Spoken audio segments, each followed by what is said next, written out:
नमस्कार, आप देख रहे हैं न्यूज इंडिया। आपके साथ मैं हूं अभिषेक। उत्तराखंड में अब बिजली महंगी हो गई है। विद्युत नियामक आयोग ने बिजली दरों में 9.64% की बढ़ोतरी की है। नियामक आयोग के अध्यक्ष डीपी गैरोला और सदस्य एमके जैन ने टैरिफ जारी किया और बताया कि बिजली की नई दरें 1 अप्रैल से लागू होंगी।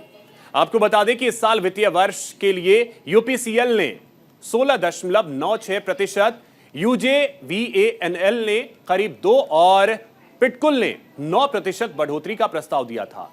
इन पर जनसुनवाई के बाद आयोग ने करीब 12% बढ़ोतरी का निर्णय लिया था, लेकिन आयोग ने बिजली दरों में 9.64% की बढ़ोतरी की है। ऐसे में विद्युत नियामक आयोग के अध्यक्ष ने कहा कि बिजली दरों में 9.64% की बढ़ोतरी की गई है। प्रदेश के 4 लाख घरेलू उपभोक्ताओं के लिए भी 10 पैसे प्रति यूनिट की बढ़ोतरी की गई है। वहीं आयोग ने फिक्स चार्ज में कोई बदलाव नहीं किया है।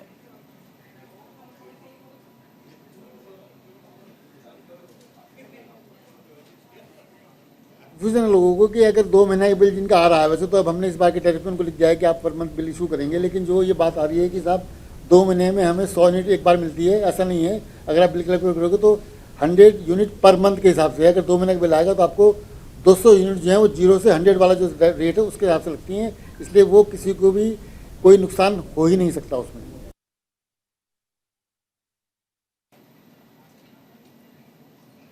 तो चलिए कुछ चीजें आपको ग्राफिक्स के जरिए भी बताने की कोशिश करते हैं। बिजली की जो दरें बढ़ी हैं उसके बारे में आपको बताने की कोशिश करते हैं कि चलिए बताएं। आपको बता दें कि व्यावसायिक जो बिजली दर है उसमें 11.41% की बढ़ोतरी की गई है। गवर्नमेंट पब्लिक यूटिलिटी में 14.16% की बढ़ोतरी की गई है। प्राइवेट ट्यूबवेल के लिए 7.61% की बढ़ोतरी की गई है। इसके अलावा एलटी इंडस्ट्री के लिए 11.21% की बढ़ोतरी की गई है। ये बढ़ी हुई दरें 1 अप्रैल से लागू होंगी। इसके अलावा एचटी इंडस्ट्रीज के लिए 11.05% की बढ़ोतरी की गई है। मिक्स लोड के लिए 15.54% की बढ़ोतरी की गई है। रेलवे के लिए 22.12% की बढ़ोतरी की गई है। तो ये बढ़ी हुई दरें जो हैं वो कल से लागू होंगी। ईवी चार्जिंग स्टेशन के लिए 13.64% की बढ़ोतरी और घरेलू की अगर बात कर ली जाए तो वो 6.98% की बढ़ोतरी की गई है। तो ये स्थिति है उत्तराखंड की, जहां पर बिजली के बिल जो हैं वो अब बढ़ने वाले हैं। गवर्नमेंट पब्लिक यूटिलिटी के लिए 14.16% की बढ़ोतरी है। प्राइवेट ट्यूबवेल के लिए 7.61% की बढ़ोतरी है। 1 अप्रैल से ये बढ़ी हुई दरें जो हैं वो लागू होंगी उत्तराखंड में। हितेश हमारे सहयोगी अधिक जानकारी के साथ जुड़ रहे हैं। हितेश, महंगाई का एक और झटका उत्तराखंड वासियों को।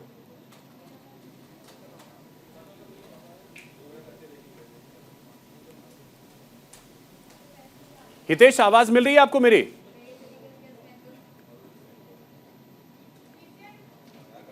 लगता है हितेश तक आवाज नहीं पहुंच पा रही है। उनसे जुड़ने की कोशिश करेंगे, लेकिन इस बीच आपको हम बता रहे हैं कि उत्तराखंड में महंगाई का एक झटका एक तरीके से कहें तो वो लगने वाला है, क्योंकि बिजली के बिल अब कहीं ना कहीं कल से बढ़ जाएंगे।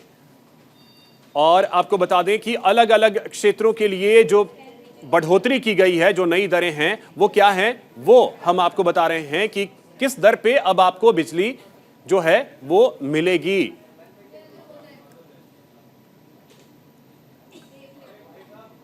तो उत्तराखंड में बिजली कल से यानी 1 अप्रैल से महंगी होने वाली है। तो हितेश हमारे साथ जुड़ गए। हितेश, महंगाई का झटका लगने वाला है उत्तराखंड वासियों को। से बिजली उत्तराखंड के अंदर महंगी हो जाएगी। इसमें लो पॉइंट कुछ का इसमें चार्ज लगा है, और लेकिन देखने वाली बात यह है उत्तराखंड विद्युत प्रदेश कहा जाता है, और ऐसे में उत्तराखंड के लोगों को या फिर व्यवसायी लोगों को कई अन्य सेक्टरों में जिस तरीके से बिजली की बढ़ोतरी की गई है, तो कहीं ना कहीं लोगों में निराशाजनक का जो माहौल है वो देखने को मिल रहा है। क्योंकि जिस तरीके से जो सरकारों के जो तर्क रहे हैं, प्रशासन के जो तर्क है, विद्युत विभाग के जो तर्क है, वो यही है कि जो उत्तराखंड की जो बिजली है वास्तव में वह अन्य प्रदेशों को दी जा रही है। लेकिन कई ऐसे तर्क भी विद्युत विभाग के सामने से आए, ये भी चीजें सामने आई कि तो वास्तव में जो उत्तराखंड है विद्युत प्रदेश कहा जाता है, और ऐसे में उत्तराखंड के जो लोग हैं, जो पर्वतीय क्षेत्रों में जो लोग रह रहे हैं, उनके लिए भी यह बिजली महंगी हो गई है। तो खासकर जो सरकार है उनको पर्वतीय क्षेत्रों में जो लोग रह रहे हैं उनकी तरफ भी थोड़ा ध्यान देना चाहिए था। लेकिन जिस तरीके से रेलवे की जो बिजली है उसमें भी बढ़ाया गया है, और जो फैक्ट्रियां हैं और जो अन्य चीजें हैं वहां पर अलग अलग तरीके से अलग अलग दरों में यह जो चार्ज है ये बढ़ाए गए हैं। लेकिन अब देखने वाली बात यह है कि सरकारों ने जिस तरीके से ये जो घरेलू का जो बिल है वो 6.98% करके बढ़ाया है, तो लगातार जिस तरीके से प्रदेश के अंदर जो बिजली की दरें वो बढ़ रही है, ऐसे में जो पर्वतीय क्षेत्र के जो लोग हैं उनकी निराशा भी साफ तौर पर देखने को मिल रही है। जी ठीक है हितेश, आप हमारे साथ बने रहें, आगे भी खबरों पे अपडेट आपसे लेते रहेंगे। उत्तराखंड में बिजली दरों में बढ़ोतरी की गई है और आपको बता दें इसे लेकर के कांग्रेस ने विरोध भी शुरू कर दिया है। कांग्रेस प्रदेश अध्यक्ष करण माहरा ने इसे आम जनता पर महंगाई का बोझ डालने वाला कदम करार दिया है। आपको बता दें कि विद्युत नियामक आयोग के घोषित बिजली दरों पर प्रतिक्रिया देते हुए कांग्रेस प्रदेश अध्यक्ष करण माहरा ने कहा कि सरकार लगातार आम लोगों पर महंगाई का बोझ डालती जा रही है। बीजेपी की केंद्र सरकार हो या राज्य सरकार लगातार महंगाई बढ़ाती जा रही है। उन्होंने सरकार से बढ़ी हुई दरें तत्काल वापस लेने की मांग की है। मैंने जो प्रश्न आपके माध्यम से, प्रिंट के माध्यम से, इलेक्ट्रॉनिक मीडिया के माध्यम से सरकार से पूछा था कि श्रावंती के बारे में आपका क्या कहना है। पिछले वर्ष बिना 1 यूनिट बिजली श्रावंती और अर्ब से खरीदे हुए सैकड़ों करोड़ रुपए का भुगतान इस सरकार ने किया है, और उस घाटे की भरपाई आम जनता के सिर से निकाला जा रहा है। खून चूस के रख दिया इन्होंने जनता का। कल उत्तराखंड दौरे पर रहे केंद्रीय गृह मंत्री अमित शाह ने सहकारिता विभाग की कई योजनाओं का शुभारंभ किया। अमित शाह ने ऋषिकुल मैदान हरिद्वार से प्रदेश भर की 670 न्याय पंचायतों में कंप्यूटरीकरण के काम का शुभारंभ किया। वहीं कांग्रेस का आरोप है कि अमित शाह ने कांग्रेस की कंप्यूटरीकरण योजना का शुभारंभ किया है। कांग्रेस प्रवक्ता गरिमा दसौनी ने कंप्यूटर और प्रिंटर की खरीद पर भी सवाल खड़े किए हैं। उनका कहना है कि 1.5 लाख रुपए की लागत के कंप्यूटर और प्रिंटर को 5.5 लाख रुपए की लागत में क्यों खरीदा गया। इसके साथ ही जिन कर्मचारियों को ट्रेनिंग भी नहीं दी गई है, कांग्रेस प्रवक्ता ने कहा कि कांग्रेस शासनकाल में जो पैक्स समितियां 756 थी, लेकिन अब ये पैक्स समितियां कम होकर 690 हो गई हैं।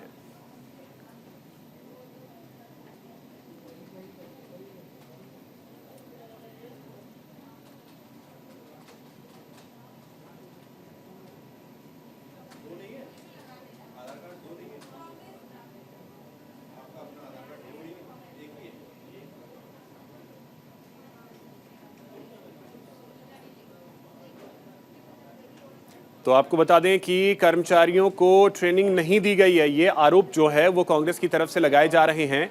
बीजेपी पर कांग्रेस प्रवक्ता ने हमला बोला है। कंप्यूटरीकरण कांग्रेस की योजना है। तो अब देखिए, योजनाओं को लेकर क्रेडिट लेने की होड़ वाली स्थिति जो है वो भी उत्तराखंड में देखने को मिल रही है। और आपको बता दें कि इसी को लेकर के कांग्रेस के प्रवक्ता ने जोरदार हमला बोला है प्रदेश सरकार पर।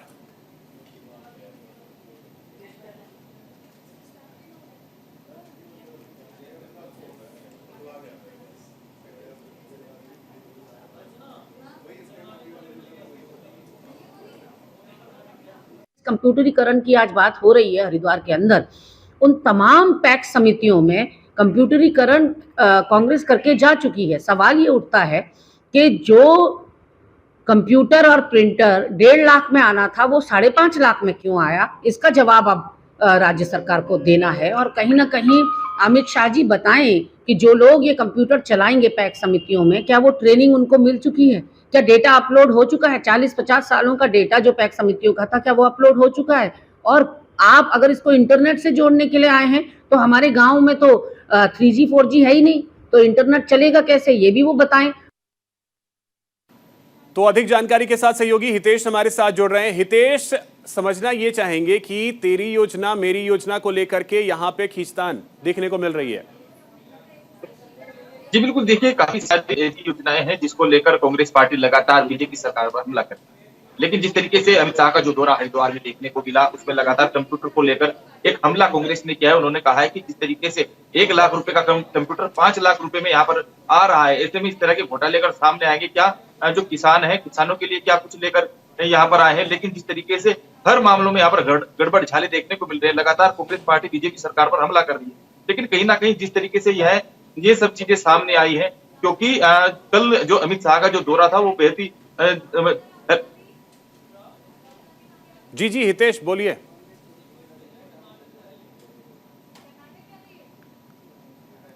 लगता है हितेश से संपर्क टूट गया है, उनसे फिर से जुड़ने की कोशिश करेंगे। और आपको बता दें कि अमित शाह के दौरे को लेकर भी कांग्रेस की तरफ से हमला बोला गया।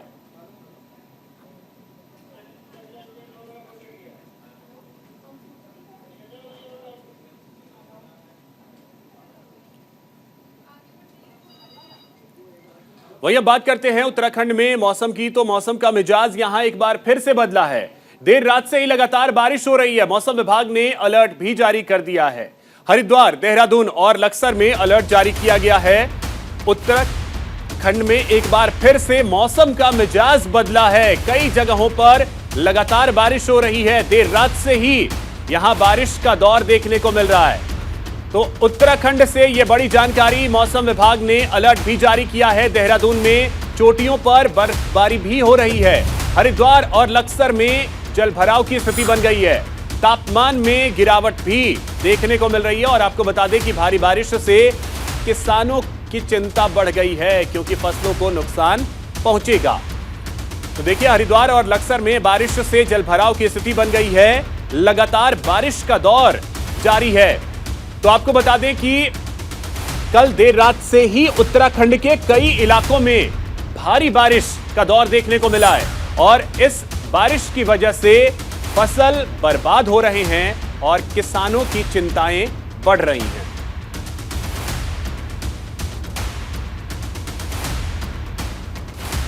तो उत्तराखंड के कई हिस्सों में देर रात से ही लगातार बारिश का दौर जारी है और मौसम विभाग ने इसे लेकर अलर्ट भी जारी कर दिया।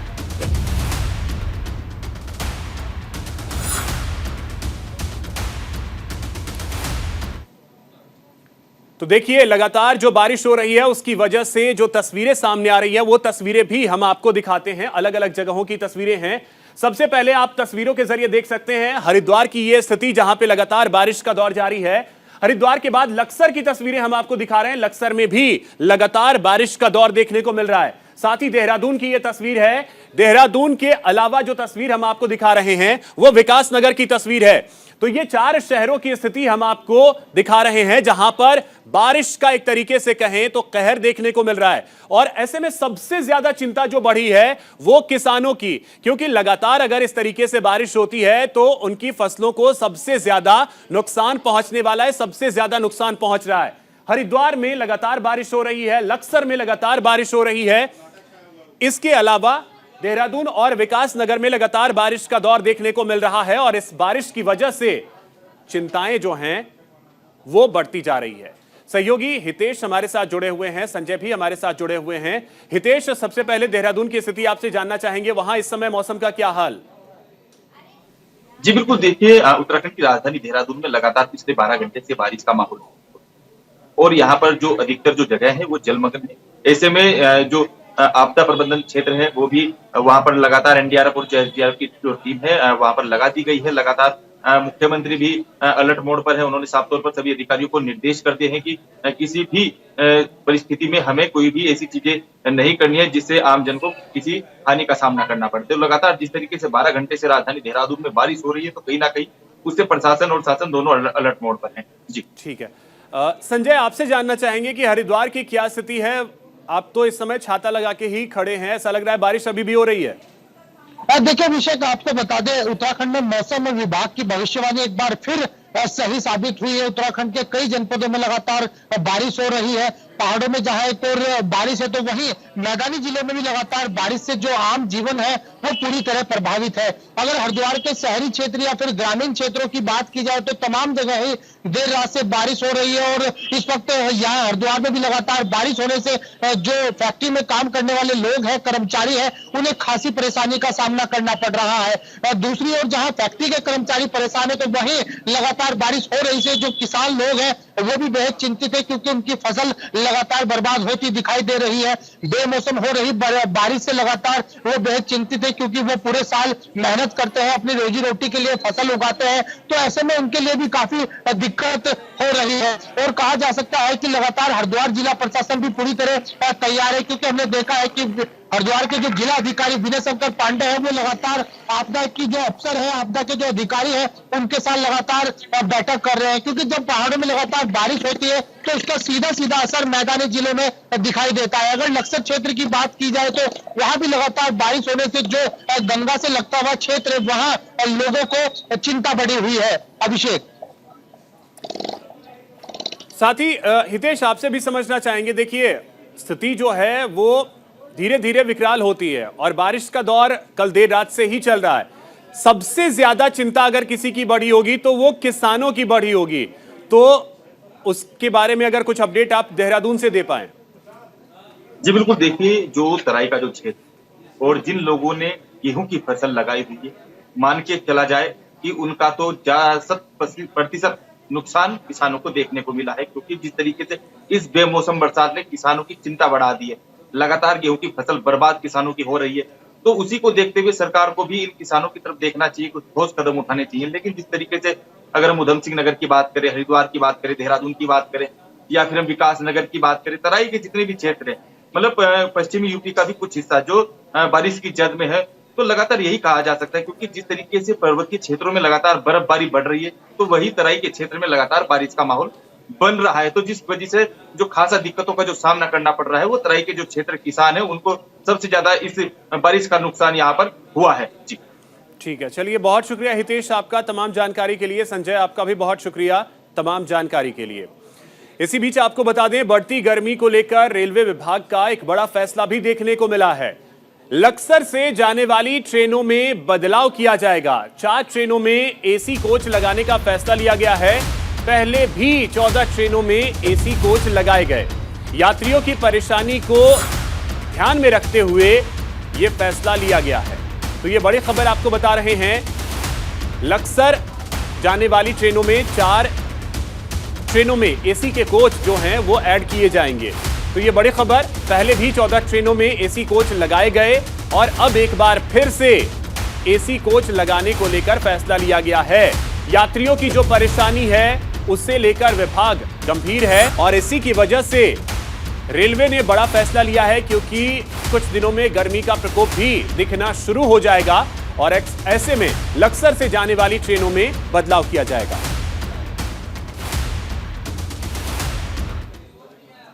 तो देखिए किस तरीके से बदलाव किया जाएगा वो भी आपको बता रहे हैं। कई ट्रेनों में वातानुकूलित कोच लगाए जाएंगे। लक्सर चंडीगढ़ सुपरफास्ट ट्रेन में 1 अप्रैल से कोच लगाए जाएंगे। इसके अलावा लक्सर लखनऊ सुपरफास्ट ट्रेन में 4 अप्रैल से कोच लगाए जाएंगे। अंबाला हरिद्वार एक्सप्रेस ट्रेन में 6 अप्रैल से कोच लगाए जाएंगे। बरौनी हरिद्वार एक्सप्रेस ट्रेन में 3 जुलाई से कोच लगाए जाएंगे। तो ये ऐसे ट्रेन हैं जिनमें बदलाव किया जाएगा, उनमें कोच ऐड किए जाएंगे एसी के। साथ ही आपको बता दें कि लक्सर से ही खबर है, जहां चोरी, हत्या और लूट के मामले में फरार चल रहे आरोपी को पुलिस ने गिरफ्तार कर लिया है। लक्सर पुलिस चोरों पर शिकंजा कसने का हर मुमकिन प्रयास कर रही है। आपको बता दें कि लक्सर में अज्ञात चोरों ने एक व्यक्ति का मोबाइल फोन, पर्स और 6,000 रुपए चोरी कर लिए, जिसके बाद पुलिस ने चोरों पर मुकदमा दर्ज कर तलाश जारी शुरू कर दी। और आपको बता दें कि आज मुखबिर की सूचना पर पुलिस ने आरोपियों को गिरफ्तार कर लिया है, जिन्हें अब न्यायालय में पेश किया जाना है।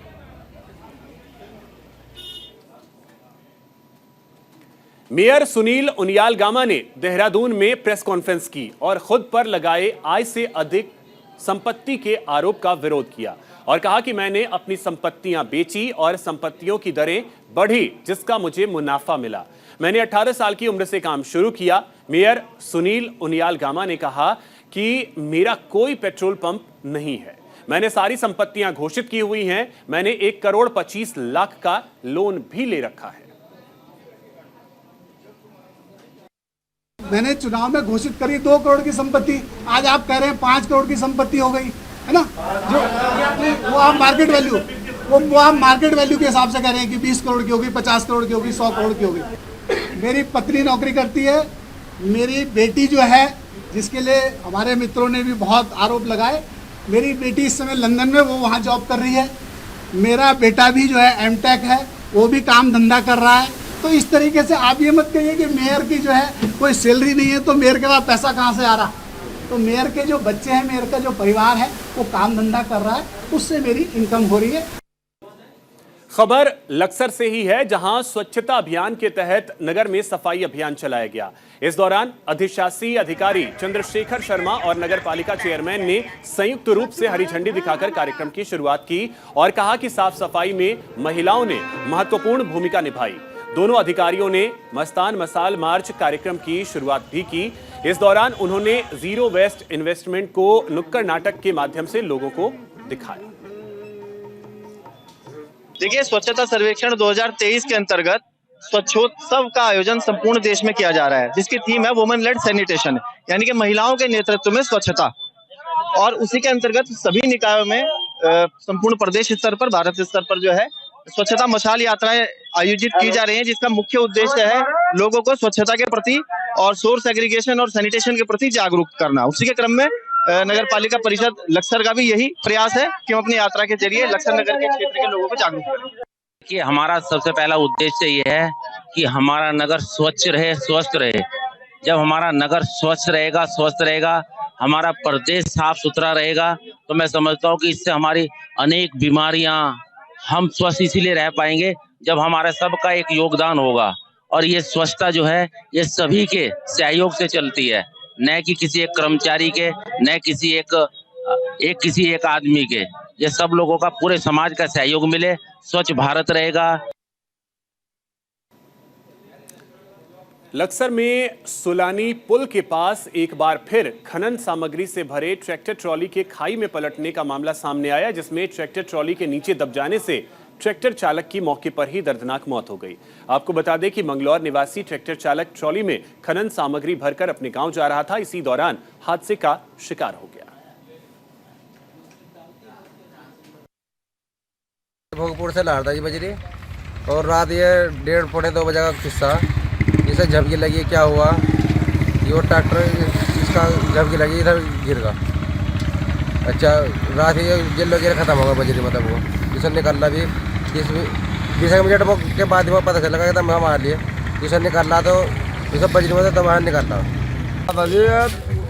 खनन के ट्रैक्टर है या भगावट कुछ ज़्यादा ही, और कुछ लमडना ना दारू पी रखी थी, लमडना मतलब ड्रिंक रखी थी ना, बस हादसा होने के लिए बना लियो। तो इसी के साथ इस बुलेटिन में इतना ही। नमस्कार।